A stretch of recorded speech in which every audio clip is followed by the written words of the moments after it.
Midnight horror স্টেশনের সমস্ত গল্প শুনতে সাবস্ক্রাইব করুন আমাদের অফিসিয়াল ইউটিউব চ্যানেলে। শুনতে থাকুন ডিন কুনজের কাহিনী দ্য স্ন্যাচার অবলম্বনে ছিনিয়ে নেওয়া।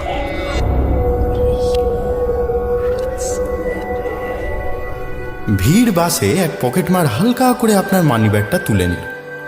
আপনি সেটা বুঝতে পেরে সেই পকেটমারের দিকে তাকিয়ে ততোধিক হালকা করে একবার হেসে দিন। ব্যাস। না, এই কথাটা গান্ধীজি বলেননি, বলেছিলেন শেক্সপিয়ার তার ওথেলো নাটকে। কেন বলেছিলেন সে কথা না হয় পরে বলবো একদিন। আজ বলবো বিলু নস্করের কথা। পথ চলতি মানুষের গলার হার, কানের দুল, মোবাইল, পার্স এই সমস্ত ছিনিয়ে নেওয়াই হলো তার পেশা। সাদা বাংলায় যাকে বলে ছিনতাইবাজ। আজ সাদামাটা একটা জিনিস ছিনিয়ে নেবার পরেই দ্রুত পাল্টাতে থাকবে তার জগৎ। মন দিয়ে শুনুন। আমাদের গল্প শুরু হবে কলকাতারই কোনো আলোকোজ্জ্বল জনবহুল রাস্তায়। তারপর একটু একটু করে বাড়তে থাকবে অন্ধকার। শুনতে থাকুন মিডনাইট হরর স্টেশনে ডিন কুনজের কাহিনী দ্য স্ন্যাচার অবলম্বনে ছিনিয়ে নেওয়া।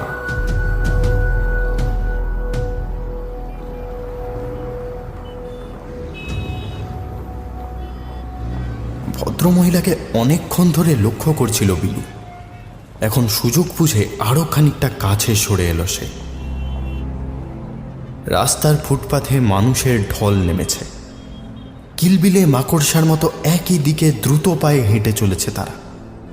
অন্য কোনো দিকে তাকানোর বেশি সময় নেই। একটা সময় ছিল যখন রাস্তায় বেশি লোক থাকলে বিলুর কাজে অসুবিধা হতো। ধরা পড়লে গণপিটুনিতে প্রাণ নিয়েও সংশয় হতো। কিন্তু এ কাজে এতদিন হাত পাকাতে পাকাতে তার ভিড়ের মধ্যে দিয়ে দৌড়ানোর পদ্ধতিটা রপ্ত হয়ে গেছে। তাছাড়া আর একটা ব্যাপার বুঝতে পেরেছে সে। আগেকার মতো এখনকার মানুষ আর অন্যের কথা ভাবে না। আশেপাশে কারোর পকেটমারি হলে আগে নিজের পকেটে হাত দিয়ে দেখে যে মানিব্যাগটা যথাস্থানে আছে কিনা।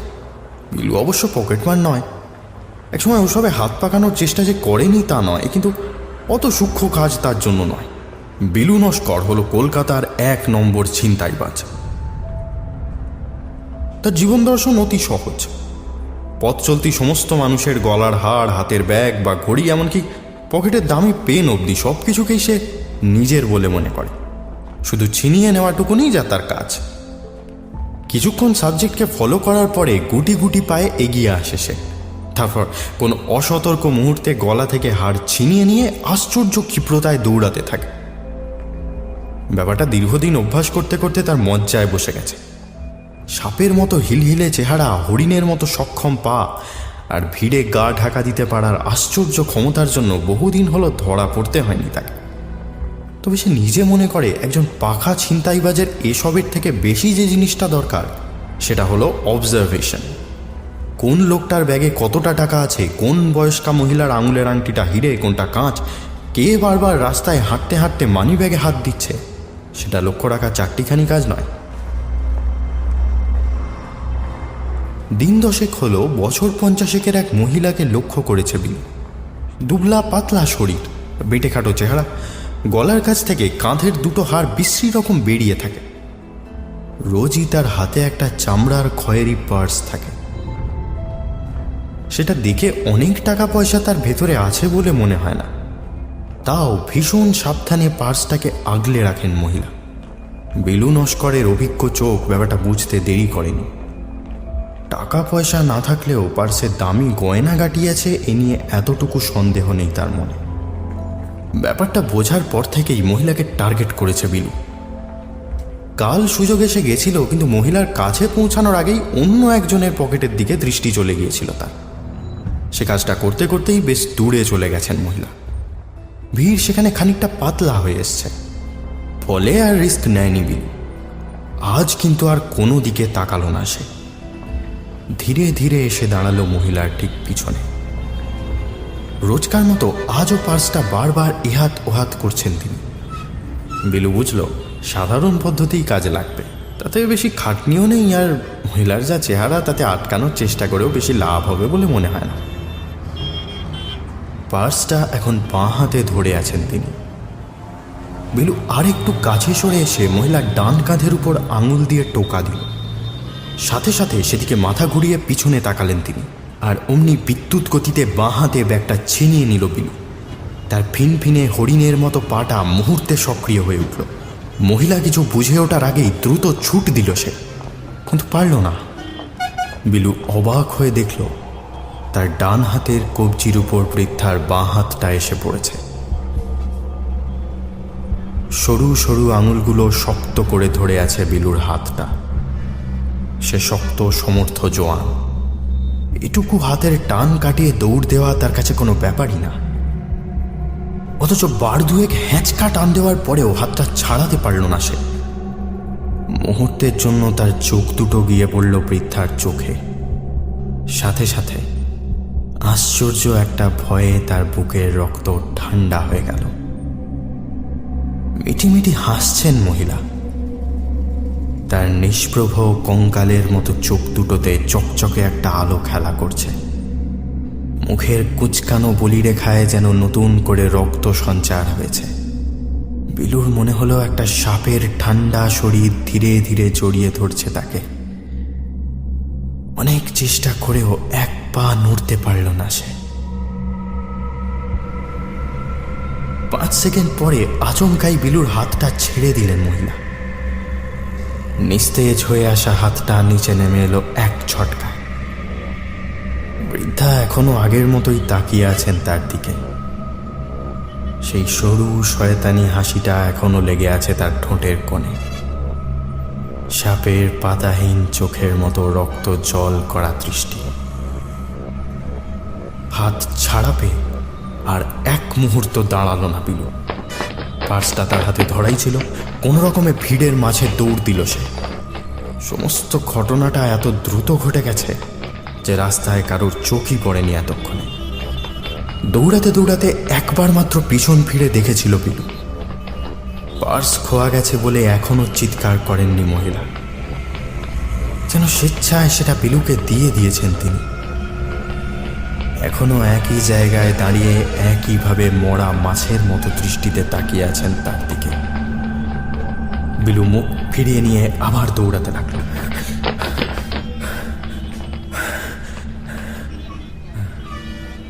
পার্ক করে রাখা গাড়ির সামনে গিয়ে দাঁড়িয়ে হাঁপাতে লাগলো বিলু। এটুকু দৌড়ানোটা তার অভ্যাস হয়ে গেছে, কিন্তু তাও হাতটা কিছুতেই শান্ত হতে চাইছে না। গাড়ির বনেটের উপর হাত রেখে বড় বড় নিঃশ্বাস নিতে লাগলো সে।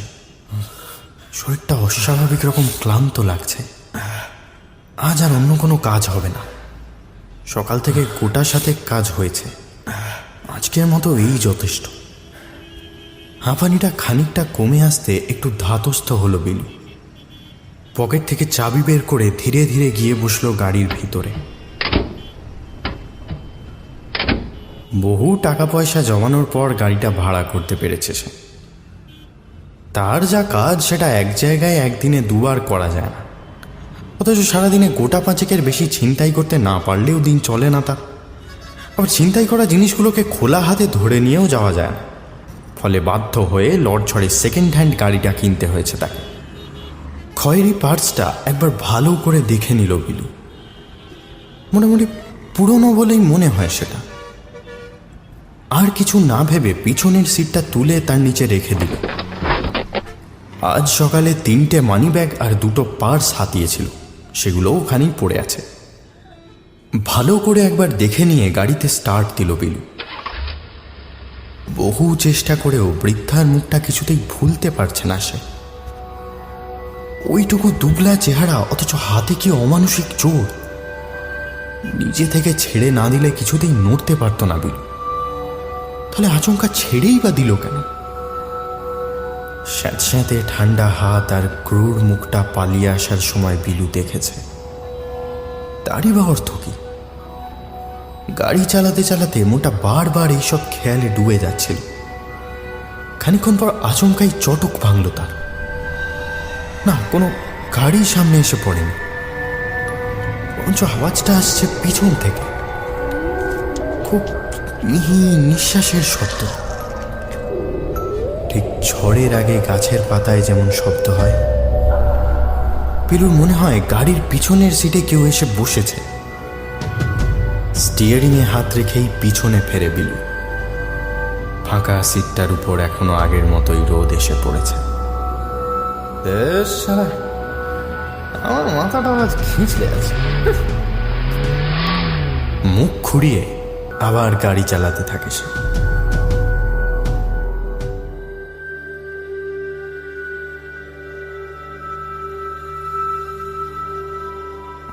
ঘরে ঢুকতে সেদিন বেশ রাতই হয়ে গেছিল পিলুর। অন্যদিন কাজকর্ম সেরে বেশিক্ষণ বাইরে থাকে না সে। আজ কিন্তু দেরি হয়েছে ফিরতে। তার একটা কারণ হলো আজ তার শরীরটা ভালো লাগছে না। সন্ধ্যে থেকে মাথা ঘুরছে, জ্বর জ্বর ভাব। হেঁটে চলে বেড়াতেও ভালো লাগছে না। সমস্ত বিকেল আর সন্ধ্যাটা রাস্তার একপাশে গাড়ি দাঁড় করিয়ে ঘুমিয়েছে সে। থেকে থেকে ভেঙে গেছে ঘুমটা। বারবার মনে হচ্ছে কেউ যেন ডাকছে তাকে, অথচ চোখ খুলে কাউকে দেখতে পাচ্ছে না। ও কারণে ভয় করছে সারাক্ষণ। বিরক্ত হয়ে একসময় উঠে বসে বিলু। ঠেকে গিয়ে খানিকটা মদ পেটে পড়তেই আবার চাঙ্গা হয়ে উঠেছে শরীরটা। সেখান থেকে বেরোতে বেরোতেই রাত 9টা। গাড়িটাকে গ্যারেজে ঢুকিয়ে সিটের তলা থেকে পার্স আর মানি ব্যাগগুলো বের করে নিল বিলু। সেগুলো একটা বড় প্যাকেটে ঢুকিয়ে গুনগুন করে গান গাইতে গাইতে উপরে উঠে এলো। দোতলায় একটা 1 কামরার ঘর ভাড়া নিয়ে থাকে সে।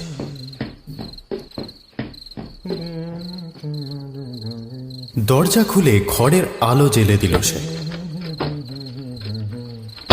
তারপর হাতের ব্যাগটা বিছানার উপর ছুঁড়ে ফেলে লম্বা হয়ে শুয়ে পড়ল। টিউবলাইটের আলোটা দিন দিন কমে আসছে। এই সাথে পাখাটার ক্লান্ত ব্লেডগুলো নড়তে চাইছে না। পাশের ঘর থেকে টিভির আওয়াজ ভেসে আসছে। বেশ কিছুক্ষণ সেইভাবে শুয়ে থাকার পর ধীরে ধীরে খানিকটা জোর পেল সে। পাশেই আজকের আমদানি করা জিনিসগুলো পড়ে আছে। উঠে বসল বিলু। প্রথমেই চোখে পড়ল খয়েরি পার্সটার দিকে। সেটাই আগে খুলতে ইচ্ছা করলো, কিন্তু কি যেন ভেবে অন্য ব্যাগগুলোই আগে টেনে নিল সে। খয়েরি ব্যাগটায় ভালো কিছু থাকার সম্ভাবনা আছে। ছোট বড় 5খানা ব্যাগ থেকে জিনিসগুলো বের করে বিছানার উপর বিছিয়ে রাখল সে। সব জিনিস তার কাজে লাগবে না। কয়েকটা এটিএম কার্ড, কিছু ড্রাইভিং লাইসেন্স, ভোটার আইডি, এইসব।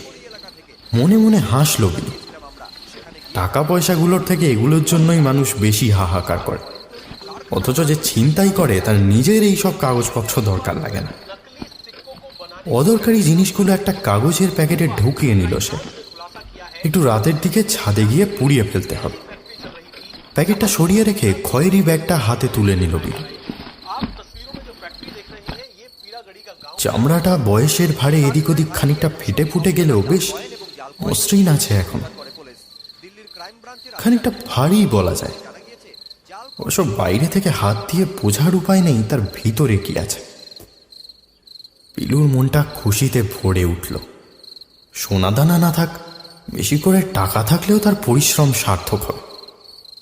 উৎসাহের চোটে বৃদ্ধার চোখ দুটোর কথা ভুলেই গেছিল সে। মিহি জং ধরা চেনটাতে আলতো করে টান দিতে সেটা খুলল না। সম্ভবত খুব একটা খোলা হতো না সেটা। হাত বাড়িয়ে একটা তেলের শিশি বের করে 2 ফোঁটা তেল চেনের উপর ঢেলে নিল সে। তারপর আবার আগের থেকে একটু জোরে টান দিতে খুলে গেল পার্সটা। সেটা ফাঁক করে ধরে কিন্তু অবাক হলো সে। ভিতরটা ফাঁকা, শুধু এক ফালি অন্ধকার ছাড়া আর কিছুই নেই সেখানে। সেটা আছড়ে ফেলে আবার বিছানায় শুয়ে পড়ল বিলু। এত কিছু ভাবার পরে শেষে আলোর দিকে তাকিয়ে থাকতে থাকতে একটা ব্যাপার ভেবে ভারী অবাক লাগলো বিলুর। আলোটা জ্বলছিল তার মাথার উপরে, অর্থাৎ আলোটা ব্যাগের ভিতরেও গিয়ে পড়েছিল। ব্যাগ যদি ফাঁকাও থাকে তাহলে তার ভিতরে অন্ধকার থাকবে না। অথচ বিলুর স্পষ্ট মনে আছে ব্যাগের ভিতরটা ঘন কালো অন্ধকার ঢেকে রেখেছিল। ধীরে ধীরে উঠে বসল বিলু। তার মাথার ভিতরটা আবার ঝিনঝিন করতে শুরু করেছে। একটু দূরেই পড়ে আছে ব্যাগটা। খয়েরি চামড়াটা সাদা আলোয় এখনো চিকচিক করছে। ধীরে ধীরে সেটা হাতে তুলে নিল বিলু। চেনটা খোলাই ছিল, সেটা ফাঁক করে ধরল সে। আশ্চর্য, এখনো আগের মতোই অন্ধকার হয়ে আছে ভিতরটা, তবে নিকষ অন্ধকার নয়। মনে হলো যেন অন্ধকারটা জীবিত। দেওয়ালের ফুটো দিয়ে রাতের আকাশের দিকে তাকিয়ে থাকলে যেমন দেখায়, ঠিক তেমনই একটা অন্ধকার আকাশ দেখা যাচ্ছে পার্সের ফাঁক দিয়ে। কিছুক্ষণ তাকিয়ে থাকতে থাকতে অবাক হয়ে বিলু দেখল অন্ধকারের মধ্যে কয়েকটা আলোর বিন্দু ফুটে উঠছে। অবাক হয়ে সেদিকে তাকিয়ে রইল সে। ধীরে ধীরে মনে হলো সেই গাঢ় অন্ধকারের ভিতর থেকে দুটো চোখ তাকিয়ে আছে তার দিকে। কয়েক পলক নিস্তব্ধে সেও তাকিয়ে থাকল। মনে মনে ধারণাটা আরো বদ্ধমূল হচ্ছে। অন্তহীন সেই আকাশের দিকে তাকিয়ে কেমন নেশা লাগলো তার। মুখের সামনে থেকে পার্সটা সরিয়ে বাঁ হাতে সেটা ধরে ডান হাতটা ধীরে ধীরে তার ভিতরে ঢুকিয়ে দিল বিলু। আর দিতেই সে অবাক হয়ে গেল। ব্যাগটা চওড়ায় বড়সড় হলেও ইঞ্চি সাতেকের বেশি গভীর নয়। তাও পার্সের নিচে হাত আটকাল না তা। কোনই অবধি ব্যাগের অন্ধকারের মধ্যে ঢোকাতেই ভয় করতে লাগলো বিলুর। পার্সটা যে সাধারণ কিছু নয় তা এতক্ষণে সে বুঝতে পেরেছে। অস্বাভাবিক ঠান্ডা একটা অনুভূতি খেলা করছে তার ডান হাতের আঙুলে। বিলুর মনে হলো তার কনুইয়ের ওপার থেকে হাতটা মহাবিশ্বের আকাশ পেরিয়ে এক অজানা দ্বিতীয় বিশ্বের আকাশ ফুঁড়ে বেরিয়েছে, যার সন্ধান আজ অব্দি কেউ পায়নি। আচমকা একটা অদ্ভুত ভয়ে বিলুর শিরদাঁড়া কেঁপে উঠল। তার ঠান্ডা হাতের আঙুলে এখন আরেকটা হাতের ছোঁয়া লাগছে। উপাস থেকে আলতো করে কেউ ধরেছে তার হাতটা। গায়ের সমস্ত শক্তি দিয়ে টেনে হাতটা ছাড়িয়ে নিল বিলু। ব্যাগটা ছিটকে পড়ল বিছানার উপরে। ঘরের আলোটা এতক্ষণে আরো নিভে এসছে, যেন অজানা কোনো শক্তি ধীরে ধীরে আলো শুষে নিচ্ছে তার। বিলু বহু চেষ্টা করেও মুখ দিয়ে আওয়াজ বের করতে পারে না। তার চোখ দুটো স্থির হয়ে যায় বিছানার উপর পড়ে থাকা ব্যাগের চেনে। ধীরে ধীরে কয়েকটা কালচে আঙুল উঠে আসছে তার ভিতর থেকে। কোনো মানুষ বা প্রাণীর হাত নয় সেটা। দু হাতে চোখ ঢেকে নিল বিলু। চাপা গুনগুন আওয়াজে ভরে উঠেছে ঘরটা। ক্রমশ আওয়াজটা এগিয়ে আসছে তার দিকে।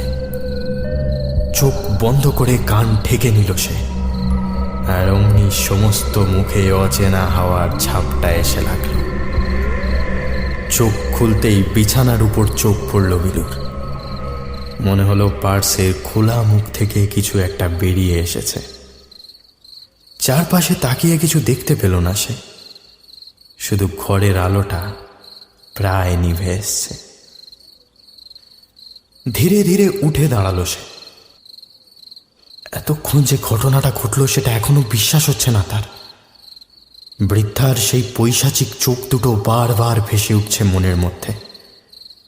অদম্য কৌতূহল সত্ত্বেও ব্যাগটার কাছে আর গেল না সে। সবার আগে যেটা দরকার তা হলো আলো। অন্ধকারে থাকলে ভয়টা আরো বাড়তে থাকবে। এক পাশ থেকে একটা টুল টেনে এনে সেটার উপর উঠে দাঁড়ালো বিলু। আঙুলের ছোঁয়ায় ধীরে ধীরে ঘোরাতে লাগলো টিউবটাকে। একটু একটু করে বাড়তে লাগলো আলোটা। আর সাথে সাথে বিলুর মনে হলো তার পায়ের পিছন থেকে ঠান্ডা সাপের মতো হিলহিলিয়ে কিছু একটা উপরে উঠে আসছে। পড়ে যাওয়ার আগে নিজেকে সামলে নিল সে। পিছনে ফিরে আর কাউকে দেখতে পেল না। আবার আগের মতো অন্ধকার ছড়িয়ে পড়ল ঘরে। বিলু বুঝল পার্সের ওপার থেকে যেই এসে থাকুক না কেন, সে ইচ্ছা মতো হাওয়ায় মিশে যেতে পারে। তখন আর আলাদা করে তাকে দেখার উপায় থাকে না, শুধু ঘরের আলোয় বেড়ে ওঠা অন্ধকারটুকুনি ছাড়া। অল্প আলোয় পার্সটার দিকে তাকাতেই অদ্ভুত একটা খেয়াল মাথায় এলো তার। মনে হলো পার্সটা যেমন এখন ঘরের ভিতরে আছে, তেমনি ঘরটাও পার্সের ভিতরে নেই তো। অবশ পা দুটো ধীরে ধীরে এগিয়ে গেল সেটার দিকে। খোলা চেনটা এখনো অনেকখানি ফাঁক হয়ে আছে।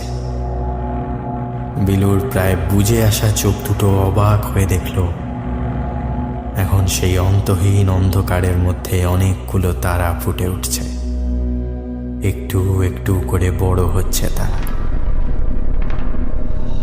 পিছন থেকে গুনগুন করে আবার সেই আওয়াজটা আসতে পিছন ফেরে বিলু। আবার বেড়ে উঠছে ঘরের আলো। না, বাড়ছে না। সমস্ত ঘরে ছড়িয়ে থাকা অন্ধকারটা এখন দরজার ঠিক সামনেটায় গিয়ে জড়ো হচ্ছে। অনেকটা মানুষের মতোই রূপ নিচ্ছে যেন। মাথা, বুক, গলা। বিলু ভালো করে দেখার চেষ্টা করতেই আরো বেশি করে ফুটে উঠল সেটা। তার শরীরের রক্ত এখন শিরা উপশিরার মাঝেই থমকে দাঁড়িয়ে আছে।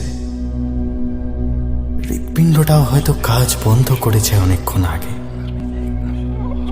গলার কাছে জমে থাকা নিঃশ্বাস টুটি টিপে ধরেছে তার। অথচ বিলুর চোখ দুটো এখনো বেশ স্পষ্ট দেখতে পাচ্ছে। অন্ধকার জমতে জমতে এখন একটা নারী মূর্তিতে পরিণত হয়েছে। অন্তত 6.5 ফুট লম্বা তার শরীর। সাদা ফিনফিনে কাপড় জড়িয়ে দাঁড়িয়ে আছে সে। সেই কাপড়েই ঘোমটার মতো মুখ ঢাকা তার। কে তুমি? বিলুর গলার কাছে জমে থাকা বাতাসটা এক ধাক্কায় ফিরিয়ে আসে। নারী মূর্তি উত্তর দেয় না, বরঞ্চ ধীরে ধীরে ডান হাতটা বাড়িয়ে দেয় বিলুর দিকে, যেন ইশারায় ধরতে বলে হাতটা। সেই গুনগুন আওয়াজটা এখন সুরের মতো শোনায়। এক পা করে নারী মূর্তির সামনে গিয়ে দাঁড়ায় বিলু। কয়েক সেকেন্ডের মধ্যে সাদা কাপড়ে ঢাকা মেয়েটার শরীরটা খানিকটা ছোট হয়ে এসেছে। এখন তার বাড়ানো হাতটা বিলুর বুকের কাছে। সেই হাতের উপর একটা হাত রাখে বিলু। কেমন যেন স্যাঁতে স্যাঁতে ভাব। হাতের ভিতরে যেন রক্তের বদলে রক্তের চেয়ে ঘন কোনো তরল খেলা করছে। এখনো সাদা কাপড়ে মুখ ঢেকে আছে সে, অথচ বিলুর মনে হয় এটা যেন হাসছে। হাতের উপর অল্প টান অনুভব করে সে। একটু একটু করে মেয়েটা বিছানার দিকে টানছে তাকে। সাদা কাপড়ে ঢাকা মাথাটা বুকের উপর ঝুঁকে পড়ে, অল্প অল্প দুলতে থাকে। পিছন করে অবাক হয়ে যায় বিলু। পার্সের মুখটা এতক্ষণে অনেক বড় হয়ে গেছে, অথবা তাদের নিজেদের শরীরটা অস্বাভাবিক রকম ছোট হয়ে গেছে। সেই খোলা মুখের ভিতর থেকে অন্ধকারের ঢেউ এসে ঢুকছে ঘরের ভিতরে। অন্ধকারের কোল জুড়ে বিরাট চেহারার তারাগুলো বিদ্যুতের মতো ঝলসে উঠছে বারবার। একবার থমকে দাঁড়ায় বিলু। নারী মূর্তির দিকে তাকিয়ে জিজ্ঞেস করে, কোথায় নিয়ে যাবে আমাকে? আবার কোনো উত্তর শোনা যায় না। হাতের টান এতক্ষণে আরেকটু বেড়ে উঠেছে। অন্ধকারের বুক চিরে ঠান্ডা হাওয়া ভেসে আসছে সনসন করে। সেই সাথে মিহি সেই সুর বেজে চলেছে। একবার ভেবে নেয় বিলু, এ জগতে আছেই বাকি তার জন্য। সারা জীবন ধরে চিন্তাই করতে করতে সে ক্লান্ত। ধীরে ধীরে অন্ধকারের দিকে পা বাড়ায় সে। মেয়েটা এখনো পিছন থেকে ধরে আছে তার হাত। নির্দ্বিধায় বেশ খানিকটা এগিয়ে আসে সে। সুরের জোর বেড়ে উঠেছে এতক্ষণে। বিলু বুঝতে পারল এতক্ষণ যেটাকে হাওয়া বলে ভুল করছিল, সেটা আসলে তাকে উড়িয়ে নিতে যেতে চাইছে অন্ধকারের আরো গভীরে। মহাকর্ষের মতো অমানবিক আকর্ষণে জীবিত অন্ধকার টানছে তাকে, এত তীব্র যে সেটাকেই আগে হাওয়া মনে হয়েছিল তার। এই প্রথম অস্বস্তি লাগে বিলুর। নিঃশ্বাস নিতে কষ্ট হয় তার। অদৃশ্য একটা সিরিঞ্জ দিয়ে কেউ গা থেকে সমস্ত রক্ত টেনে নিচ্ছে। মেয়েটার কথা মনে পড়ল বিলুর। পিছন করেই তাকে দেখতে পেল সে। এখনো আগের মতোই সাদা কাপড়ে মুখ ঢেকে দাঁড়িয়ে আছে সে। এখনো বোধহয় আগের মতোই হাসছে। বিলুর মনটা আবার শান্ত হয়ে আসতে থাকে। স্যাঁতস্যাঁতে হাতটা এতক্ষণে সাপের মতো শক্ত করে চেপে ধরেছে তার আঙুলগুলো। বিলু এক পা এগিয়ে আসে তার দিকে, আর সাথে সাথে দমকা হাওয়ার টানে নারী মূর্তির মুখ থেকে কাপড় সরে যায়। সেই সাথে উজ্জ্বল তারাগুলো একসাথে ঝলসে ওঠে। সেই আলোয় বিলু দেখতে পায় মেয়েটার মুখে শুধু চোখ ছাড়া আর কিচ্ছু নেই। তবে একটা নয়, দুটো নয়, পলকহীন ছটা চোখে মেয়েটা তাকিয়ে আছে তার দিকে। মুখ নেই, তবু মনে হয় সে হাসছে। নির্মম পৈশাচিক সেই হাসি একবার দেখেই বিলু বুঝতে পারল তার শরীর থেকে প্রাণ চলে গেছে অনেকক্ষণ আগে। সে উঠে দাঁড়ানোর চেষ্টা করলো, কিন্তু ততক্ষণে অন্ধকারের গভীর থেকে অজস্র নাগ পাশ এসে চেপে ধরেছে তাকে। মুখ দিয়ে শব্দ বের করতে গিয়েও পারল না সে। তার জীবিত নিস্তেজ শরীরটা অচেনা আকাশের গা বেয়ে ক্রমশ ছুটে চলেছে আরো গভীরে, আরো ঘন অন্ধকারের দিকে।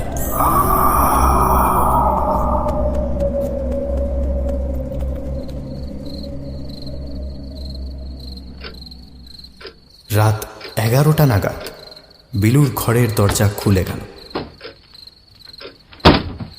জ্বলন্ত টিউবলাইটের আলোয় দেখা গেল বছর 50-এর এক বৃদ্ধা দাঁড়িয়ে আছেন দরজায়। ঘরের ভিতরে উঁকি দিয়ে কিছু দেখার চেষ্টা করলেন তিনি। কেউ নেই দেখে ভিতরে ঢুকে এলেন। তার রুগ্ন শুকিয়ে আসা চেহারা দেখে বোঝা যায় হাঁটতে চলতে বেশ অসুবিধা হয় তার। গলার কাছ থেকে হাড় ঠেলে বেরিয়ে এসছে। গোটা মুখ জুড়ে অজস্র বলিরেখার ছাপ। ঘরে ঢুকেই বিছানার উপর চোখ পড়ল তার। চামড়ার খয়েরি পার্সটা এখনো পড়ে আছে সেখানে। সেটা চিনতেই বৃদ্ধার ক্লান্ত মুখে একটা হাসি ফুটে উঠল। একটু একটু করে এগিয়ে এসে বিছানার উপর থেকে পার্সটা তুলে নিলেন তিনি। পরম মমতায় চামড়ার উপর হাত বুলাতে লাগলেন। লক্ষ্য করলেন পার্সের চেনটা খোলা আছে। সেটা মুখের সামনে এনে চেনের ভিতরে কি যেন দেখার চেষ্টা করলেন। সরু একটা হাসি ফুটে উঠল তার মুখে। সেইভাবে দাঁড়িয়ে থাকলেন কিছুক্ষণ। তারপর আচমকা এক টানে পার্সের চেনটা বন্ধ করে দিলেন তিনি।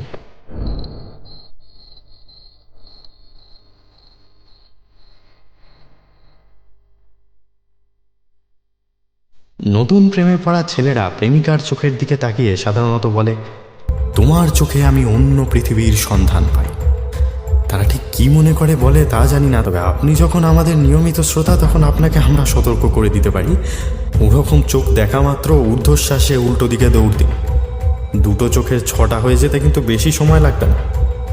শুনছিলেন ডেইন কুনজের কাহিনী দ্য স্ন্যাচার অবলম্বনে ছিনিয়ে নেওয়া। সবাই ভালো থাকবেন। শুভরাত্রি।